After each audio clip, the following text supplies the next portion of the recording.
ଏବେ ଆଞ୍ଚଳିକ ପାଣିପାଗ ବିଜ୍ଞାନ କେନ୍ଦ୍ର ପକ୍ଷରୁ ଏକ ବଡ଼ ଖବର ସାମ୍ନାକୁ ଆସିଛି।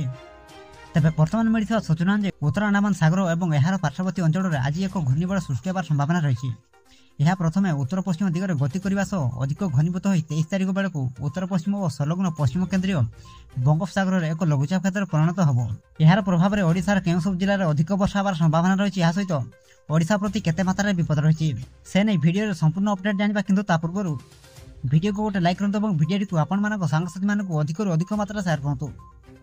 ଯଦି ଆମ ଚ୍ୟାନେଲରେ ଆପଣ ପ୍ରଥମ ଥର ଭିଡ଼ିଓ ଦେଖୁଛନ୍ତି, ଚ୍ୟାନେଲକୁ ସବସ୍କ୍ରାଇବ୍ କରି ପାଖରେ ଥିବା ବେଲ୍ ଆଇକନକୁ ପ୍ରେସ୍ କରି ଅଲ୍ ନୋଟିଫିକେସନକୁ ଅନ୍ ରଖନ୍ତୁ, ଯାହାଦ୍ୱାରା ଯେବେ ବି ପାଣିପାଗ ସମ୍ବନ୍ଧୀୟ ଲାଟେଷ୍ଟ ଅପଡେଟ୍ ଆପଣମାନେ ସର୍ବପ୍ରଥମେ ଆମ ଚ୍ୟାନେଲ ମାଧ୍ୟମରେ ପାଇପାରିବେ। ତେବେ ଚାଲନ୍ତୁ ଲେଟ୍ ନ କରି ଖବର ଉପରେ ଫଟାଫଟ ନଜର ପକାଇବା। 22 ତାରିଖ ଅର୍ଥାତ୍ ଆଜି ସକାଳଠାରୁ 23 ତାରିଖ ପୂର୍ବାହ୍ନ ମଧ୍ୟରେ ଉପକୂଳ ଜିଲ୍ଲାଗୁଡ଼ିକ ସମେତ ଖୋର୍ଦ୍ଧା, ନୟାଗଡ଼, ଗଞ୍ଜାମ, ଗଜପତି, ମୟୂରଭଞ୍ଜ ଓ କେନ୍ଦୁଝରରେ ପ୍ରବଳ ବର୍ଷା ହେବ। ପରବର୍ତ୍ତୀ 48 ଘଣ୍ଟା ମଧ୍ୟରେ ଉପକୂଳ ଓଡ଼ିଶା ସମେତ ଦକ୍ଷିଣ ଓଡ଼ିଶାରେ ବର୍ଷାର ପ୍ରଭାବ ଲାଗି ରହିବ ବୋଲି ଆଞ୍ଚଳିକ ପାଣିପାଗ ବିଜ୍ଞାନ କେନ୍ଦ୍ର ପକ୍ଷରୁ ପୂର୍ବାନୁମାନ କରାଯାଇଛି। ଏହାର ପ୍ରଭାବରେ 24 ତାରିଖରୁ ରାଜ୍ୟର ଦକ୍ଷିଣ ଏବଂ ଉପକୂଳ ଓଡ଼ିଶାର କିଛି ଅଞ୍ଚଳରେ ପ୍ରବଳ ବର୍ଷା ହେବାର ସମ୍ଭାବନା ରହିଛି। ଅନ୍ୟପଟେ ଦକ୍ଷିଣ ପଶ୍ଚିମ ମୌସୁମୀ ପ୍ରଭାବରେ ଆସନ୍ତା 3 ଦିନ ପର୍ଯ୍ୟନ୍ତ ରାଜ୍ୟର ବିଭିନ୍ନ ଅଞ୍ଚଳରେ ବିଜୁଳି ଘଡ଼ଘଡ଼ି ସହିତ ବର୍ଷା ସମ୍ଭାବନା ରହିଛି। ଆସନ୍ତା 24 ଘଣ୍ଟା ମଧ୍ୟରେ ବାଲେଶ୍ୱର, ଭଦ୍ରକ, ଯାଜପୁର, କେନ୍ଦ୍ରାପଡ଼ା, କଟକ, ଜଗତସିଂହପୁର, ପୁରୀ, ଖୋର୍ଦ୍ଧା, ନୟାଗଡ଼, ଗଞ୍ଜାମ, ଗଜପତି, ମୟୂରଭଞ୍ଜ ଏବଂ କେନ୍ଦୁଝର ଜିଲ୍ଲାକୁ ବଜ୍ରପାତ ପାଇଁ ସତର୍କ ସୂଚନା ଜାରି କରାଯାଇଛି।